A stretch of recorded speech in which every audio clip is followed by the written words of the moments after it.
I'm sorry I keep going to this when we start, but I think if I play my cards right, even if Edelman does not get to Jerry Rice, I can avoid the wheel. Hello, Googans. If I can just get him to play like another 4 years. It's a lot of years. And then retirement isn't official until 5 years pass. Yeah. Because he can always go Witten. I'm not going to spin that wheel until it's official. Until they put him on the Hall of Fame ballot for the first time. Yeah.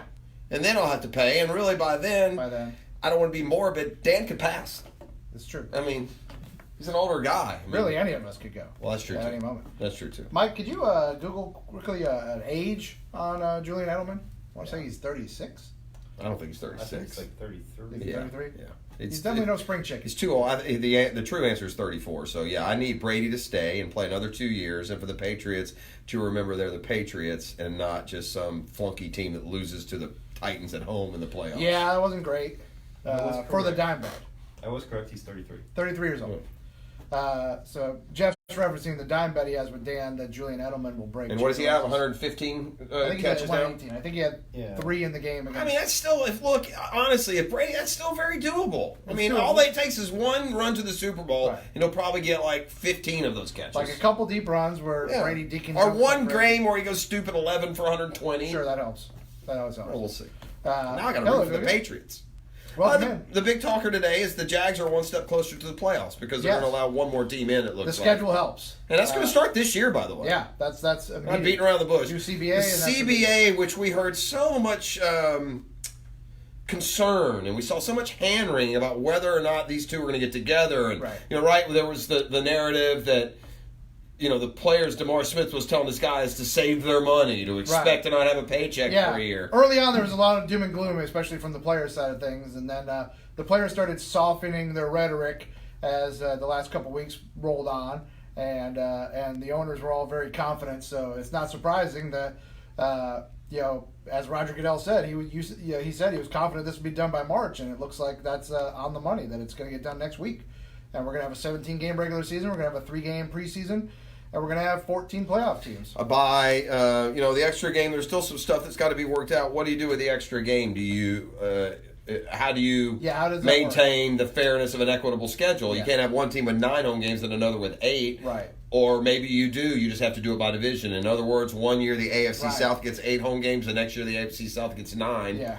And that might be how it works out. It might be. I know people talked about making that 17th game a neutral site game. You can't do that in 20. Right. I mean, if they're going to do this in 2020, you can't. And by the way, my hope would be that the Jaguars would get an extra home game since they've already sent 2 to London, and now all of a sudden, this terrible, tragic, caustic news, we're right back to what we had. Mm-hmm. So, although this would be interesting if they start that this year.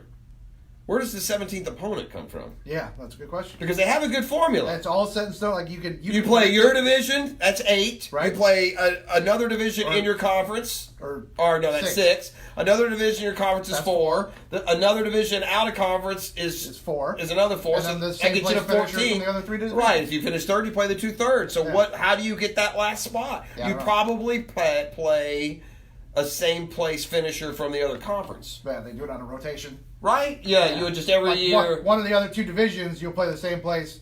Which would be good because if you're a last place team, it gives you one more winnable game. So it's like if you're playing the NFC West, then you would play the 3rd place finisher from the North and the East. Or whatever, right. You only have to do one game. You only need one. But you would go on a rotation. Right. But in the other, it would be all 4, so you would rotate 1, 2, 3, 4. And the one you're playing already, one of the other ones, and then the next year would be one of the other ones, and then just do it that way. I guess. I don't know. That's my guess. That's to me was really one of them that we didn't really talk about that much today.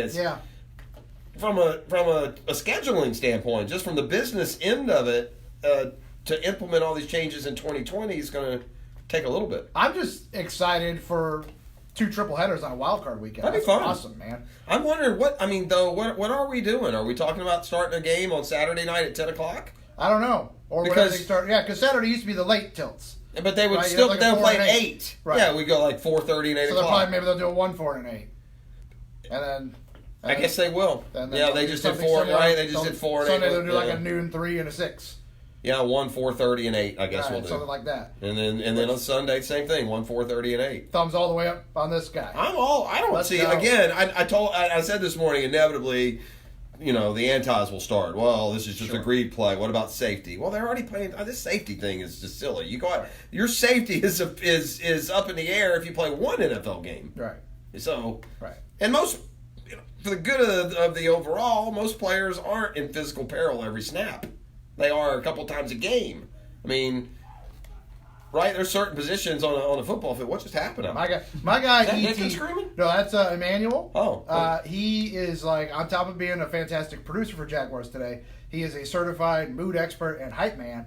And a lot of times maybe you're in another office, you're down the hall, you don't hear this.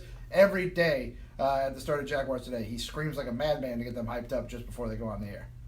What does he scream at them? I don't know. He just screams You like, guys suck! Yes. No? Probably No, not that. he doesn't. No, he's not trying to be brutally honest. He's trying to motivate.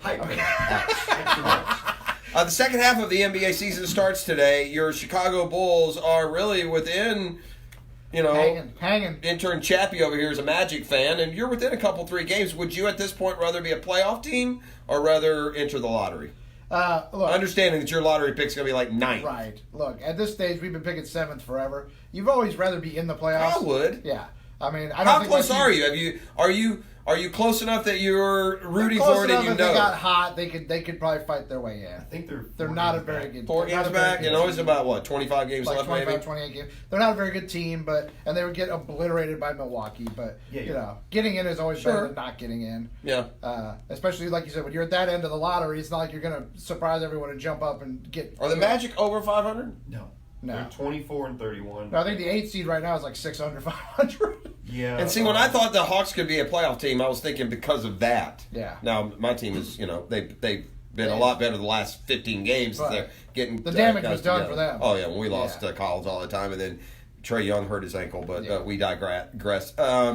Kudos to the Georgia Bulldogs, who actually protected a double-digit lead against a good team. They did it. What a season of missed opportunity for Georgia basketball fan. They had a 22-point lead against Missouri, and they blew it. They had a 20-point lead against the Gators and lost by 6. They had double-digit leads against Alabama and Kentucky. I mean, and I think they're 14 and 13. So take those 4 wins, and you're 17 and 9 right now, like Florida and Mississippi State and South Carolina and these other teams that are trying to make the tournament. Yeah. And I don't say it'll be a season they'll look back on with a guy like Edwards with disappointment.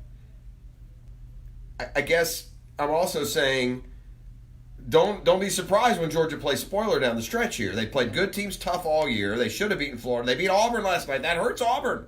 Auburn needs to be winning games. Now, they did play without Okoro, who's their best player and a probably top 5 NBA pick. But, Florida has to play at Georgia. The Gators have a 5-game opportunity here. And a lot of people are talking about all the good that can come out of that. They could play their way up. They could pick up quad 1 wins. But it's also hard to win at Kentucky. It's also hard to win at Tennessee. And it's also hard to win at Georgia. They have to play those 3 games too now. And when they get to come home, they get a breather with home games against LSU and Kentucky. Yeah. So very tough 5 games tough stretch to close for Florida. And before we wrap up again, guys, it's granted it's small potatoes in the big picture, but it's a big game with tournament implications locally tonight. UNF and Liberty with possibly the ASUN regular season crown at stake. And that'll be fun. And like you said, because of the way the ASUN tournament sets up, there's major stakes here because it's always the host side. So, whoever wins this game is probably going to host the ASUN championship. Well, UNF played Liberty here in town and beat them by 1 earlier this year. We'll see how they do against Liberty tonight on the road. And if they beat Liberty tonight, when they have to play Liberty again in the conference tournament, they'll get Liberty here in Jacksonville. Do you think Liberty ever brings in Limu the Emu as like a celebrity appearance? Is that Liberty Mutual? It is, yeah. Limu Emu. Oh yeah, Liberty Mutual. Limu Emu. No, but they ought to bring in Liberty guy. Liberty? Wouldn't he? Wouldn't that be cool? That'd be cool. Let's go down courtside for tonight's introductions. Liberty, starting at center for Liberty. Huh? And then butcher all the names? Yes. That'd be fun. All right, good kids. It's the kind of insight we bring. We love you. After the drill. We'll see you on Friday, which is tomorrow. I don't know what day it is. I don't either.